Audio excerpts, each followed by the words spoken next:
girls. Give full disclosure to that. To start out here, a lot of you promptly went towards the clown and said that you feel that this could be the most haunted item. I don't know. I actually don't know why this slipped out of my hands when I was doing the mystery box, but I can assure you that it's not slippery.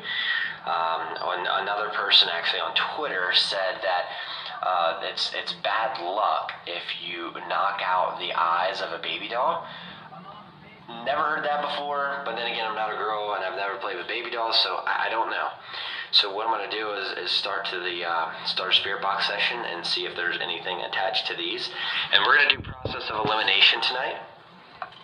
And when I say we, I mean you and I. Unfortunately, I have a big house and I'm here by myself. It sucks, but it is what it is. I'm thinking about this harder and harder. What I'm going to do is basically, hopefully eliminate all of these in the lineup here, and hopefully they all are not guilty of possessing something with them, and then once that happens, I'm going to put them back in the mystery box that they came in, and then I'm going to do more of an investigation through the house, and like I said again, it might be something very friendly here, or it might be something very evil. I just feel like there is something here. That's why I'm doing this video. So let's get right into it.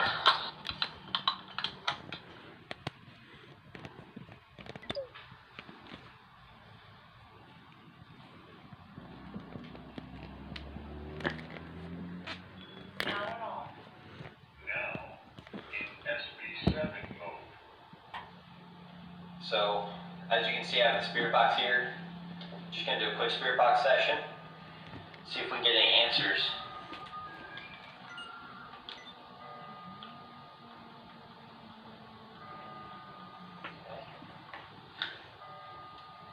Plug them in correctly.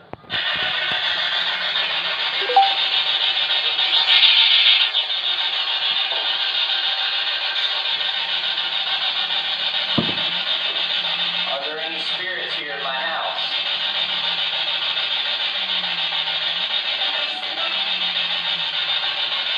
That legitimately sounded like a woman saying yes. How many spirits are here in my house?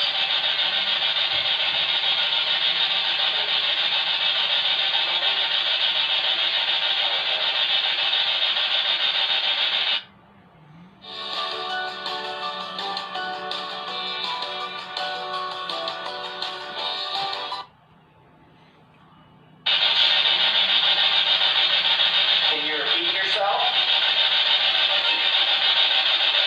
How many spirits are in my house?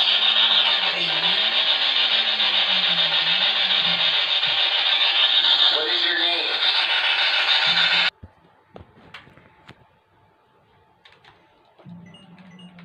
I'll not go to Macca's, it's close by here. So, yeah, we'll not go to Macca's, I guess. Here we are. Macca's. Guess let's go in. Yum. 2 double cheeseburgers. Guess let's head back to school.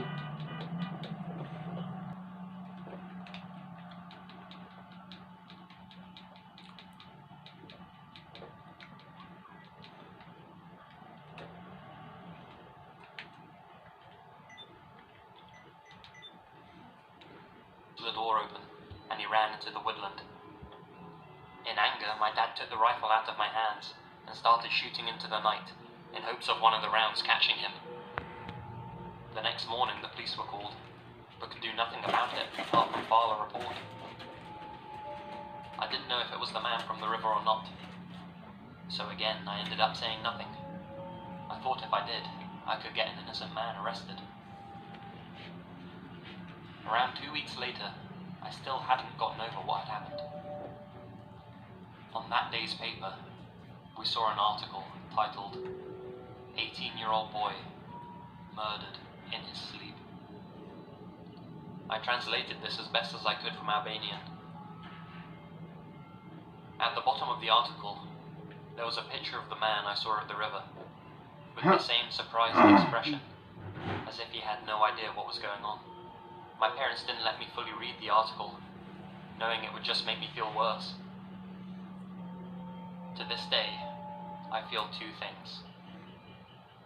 Regret that I didn't pull the trigger, and guilt, knowing that if I had, that boy would still be alive today. His figure still haunts me.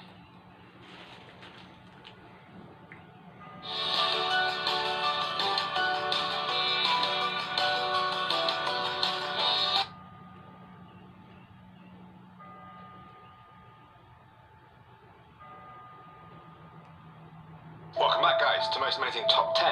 My name's Danny Burke. Do you remember when I talked about scary stories that are extra scary because they're also true? That video up here got a lot of good feedback from everyone. I don't know what it is that you guys like about being scared so much, but you really do love it, so fear not. I am back with more terrifying truths with the top 10 scary stories that are real, part 2. Starting off at number 10, we have the killer body fumes. In 1994, Gloria Ramirez was rushed to hospital with breathing problems and ended up dying from heart and kidney failure. While they were trying to save her, the ER staff inserted an IV drip into her and drew some blood. They said it smelled like ammonia, and some people reported her skin being covered in a strange oily layer. The nurse then noticed strange particles floating in the blood. Soon, she fainted. Then the doctor left the room, sat down, and also fainted. Next, a respiratory therapist in the room fainted. People started dropping like flies. When they woke up, they couldn't stop shaking and their skin felt like it was on fire. The ones who were closest to Gloria Ramirez ended up being hospitalized for days, but out of the 30s formed in the United States, they believed the Earth was about to be recycled. All life would apparently be wiped out, and the only way for them to be saved was to evacuate the planet and get onto a spacecraft that was travelling behind an approaching comet. How? By committing mass suicide. This UFO would then apparently take their souls to a level of existence above human. On March 26, 1997, their bodies were found at a rented California ranch.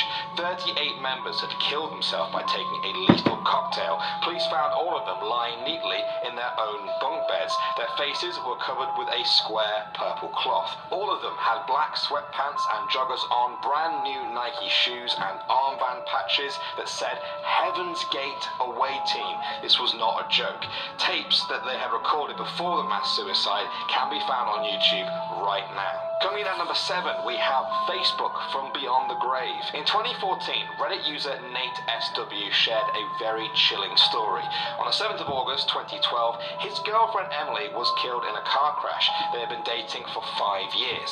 13 months passed with Nate trying to move on from that, and then on September 4th, 2013, he got a Facebook message from her. At first, Nathan presumed it was from Emily's mother, who he had given the Facebook password to. A few more months passed, and then the messages continued again, making references to some of their past conversations. Then he started getting notifications from her where she would tag herself in his pictures in empty spaces where she should have been. No matter how many times he changed the password, the messages just kept coming. Eventually, she started to say she was cold, really cold. She was freezing and didn't know what was happening to her.